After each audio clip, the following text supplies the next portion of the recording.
એક પિતાએ એની લાડકવાઈ દીકરી કે જે તેને પોતાના જીવથી પણ વધારે વહાલી હતી તેની સગાઈ કરાવી.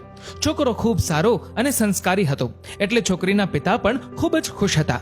વેવાઈ પણ માણસાઈવાળા હતા એટલે છોકરીના પિતાને માથા પરથી એક સારો જમાઈ શોધવાના કામમાંથી હળવાશ થઈ ગઈ. બંને કુટુંબ મિડલ ક્લાસ ફેમિલીમાંથી જ હતા, પરંતુ બંને કુટુંબોએ પોતાને મળેલા પૂર્વજોના સંસ્કારને ખૂબ સારી રીતે સાચવી રાખેલા. થોડો સમય વીત્યા પછી બંનેના ધામધૂમથી લગ્ન કરાવવામાં આવ્યા.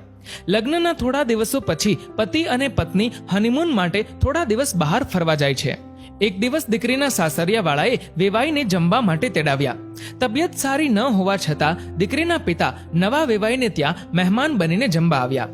ઘરમાં દીકરો અને વહુ તો હનીમૂન પર ગયા હતા, તેથી રસોઈ દીકરાની માતાએ બનાવી હતી. દીકરીના સાસરિયામાં દીકરીના માતા પિતાને ખૂબ જ આદર સાથે આવકારો આપવામાં આવ્યો. ભારતીય સંસ્કૃતિ પ્રમાણે જ્યારે પણ ઘરમાં કોઈ મહેમાન આવે ત્યારે ચા બનાવવામાં આવે છે. એવી જ રીતે અહીં પણ ચા આવી.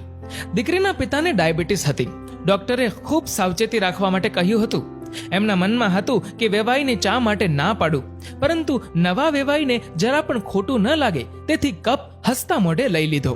પરંતુ ચાની પહેલી ચુસ્કી મારી તો બિલકુલ ઘર જેવી જ ચા, ખાંડ વગરની અને ઇલાયચી નાખેલી.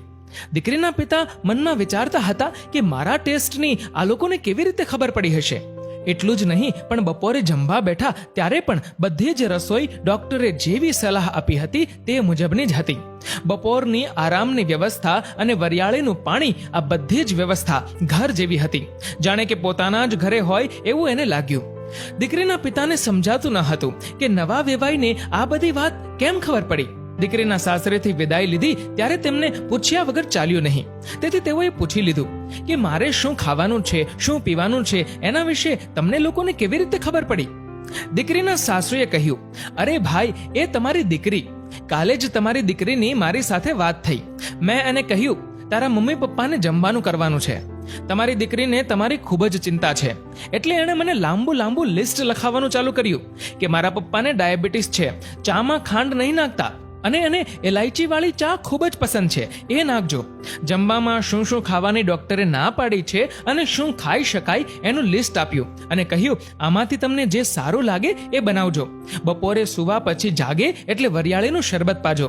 અને સાથે સાથે કહ્યું મારા પપ્પાનો સ્વભાવ ખૂબ ભોળો છે, એટલે એ કંઈ બોલશે નહીં, પરંતુ તેની તબિયતને ધ્યાનમાં રાખીને તમે આટલો ખ્યાલ રાખજો.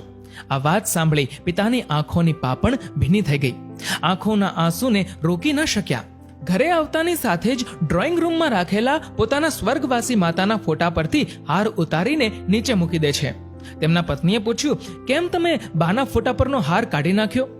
આંખમાં આંસુ સાથે પત્નીને પોતાની દીકરીના રૂમમાં લઈ ગયો અને દીકરીના ફોટા પર હાથ ફેરવતા કહ્યું, મને આજે ખબર પડી કે મારું આટલું ધ્યાન રાખનારી મારી આ માં તો ગઈ જ નથી. આ ઘરમાં હવે એણે આપણી લાડકવાઈ દીકરી જાનકીના સ્વરૂપે જન્મ લીધો છે. મિત્રો, જેના ઘરમાં દીકરી હોય એને બે માનો પ્રેમ મળે છે.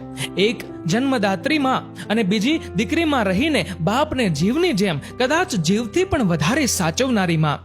મિત્રો, હંમેશા યાદ રાખો કે જો દીકરો વારસ છે તો દીકરી એ પારસ છે. દીકરો વંશ છે તો દીકરી પરિવારનો અંશ છે. જો દીકરો પરિવારની આન છે તો દીકરી ફક્ત પરિવારની નહીં પણ આખા સમાજની શાન છે.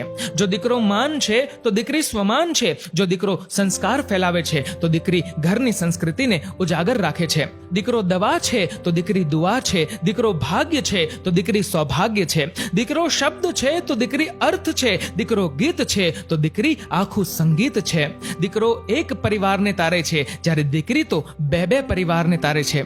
મિત્રો, એક દીકરી વિશે તમારું શું કહેવું છે નીચે કમેન્ટ કરીને જરૂરથી જણાવજો. અને મિત્રો, જો આ વિડીયો ગમ્યો હોય તો લાઈક કરજો, વધુમાં વધુ લોકો સાથે શેર કરજો અને આવા જ બીજા પ્રેરણાદાયી વિડીયોઝ જોવા માટે સબસ્ક્રાઇબ કરો ધ ગુજ્જુ મોટિવેશન નામની અમારી યુટ્યુબ ચેનલને અને Facebook per the Hindi and Gujju motivation પેજને ફોલો કરો અમારા રોજના વિડીયોની અપડેટ સૌથી પહેલા મેળવવા માટે. ધન્યવાદ.